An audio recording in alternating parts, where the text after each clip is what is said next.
সহ আসামির আলোচনার বিষয় হচ্ছে সহ আসামির দোষ স্বীকারের উপরে নির্ভর করে অপর আসামিকে শাস্তি দেওয়া যাবে কিনা। সাথে ভালো করে বলেন তো। এই প্রশ্নের বিস্তারিত আলোচনার স্বার্থে ওখানে আমি লিখিয়ে দিয়েছি 30, 133 এবং 114 উদাহরণ খ বিস্তারিত আলোচনা করতে হবে। এই আলোচনা মানে এই প্রশ্ন যদি ভালোভাবে ব্যাখ্যা দিতে চান তাহলে আপনাকে তিনটা ধারা আলোচনা করতে হবে। 30, 133, 114 উদাহরণ খ এখানে বিস্তারিত আমি লিখিয়ে দিচ্ছি। দেখছেন 30 ধারায় কি বলছে? দোষ স্বীকারোক্তি শুধুমাত্র অপরাধী নিজের বিরুদ্ধে নয় বরং তাদের সাথে যে সাংখ্যভঙ্গ আছে তাদের বিরুদ্ধেও কি করতে পারবে, মানে স্বীকারোক্তি দিতে পারবে এবং সেটা আদালতে কি হবে, গ্রহণযোগ্য হবে। তো 30 ধারায় কিন্তু কি সব আসামিকে কি বাজাইছে না ছাড়ছে?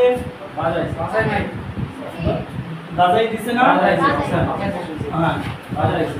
অভিযুক্ত করাই দিছে না? হ্যাঁ 30 ধারায় কি করলো? অভিযুক্ত করলো। 133 ধারায় বলছে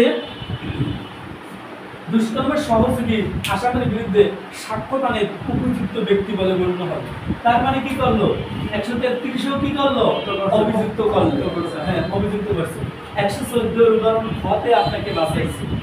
114 উদাহরণ হতে বলছে দুষ্কর্মের সহযোগীর বিবৃতি অন্য কোনো তথ্য দ্বারা সমর্থিত না হলে তাহা বিশ্বাসের অযোগ্য।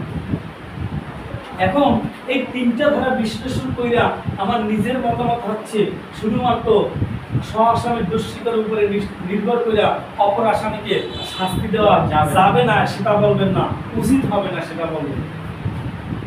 ডাইরেক্টলি আপনি কি হ্যাঁ যৌক্তিক হবে না বা উচিত হবে না এভাবে বলেন। হ্যাঁ মাদুর এখানে কি লেখা যাবে না লিখে দিছি, যৌক্তিক হবে না, উচিত হবে না। তাহলে আপনি কি করবেন যে উপযুক্ত আলোচনার প্রেক্ষিতে আমরা এই সিদ্ধান্ত উপনীত হতে পারি যে সহ আসামির দোষ স্বীকারের উপরে ডিপেন্ড কইরা অপর আসামিকে শাস্তি দেওয়া যৌক্তিক হবে না। সহ আসামির দোষ স্বীকারোক্তি অন্য কোনো তথ্য দ্বারা যখনই সমর্থিত হবে তখনই কি হবে, সহ আসামিকে শাস্তি দেওয়া যুক্তিযুক্ত হবে, উচিত হবে বা যুক্তিযুক্ত হবে। ঠিক আছে, তাহলে তিনটা ধারাই কিন্তু কি আপনাদের বিস্তারিত আলোচনা করতে হবে।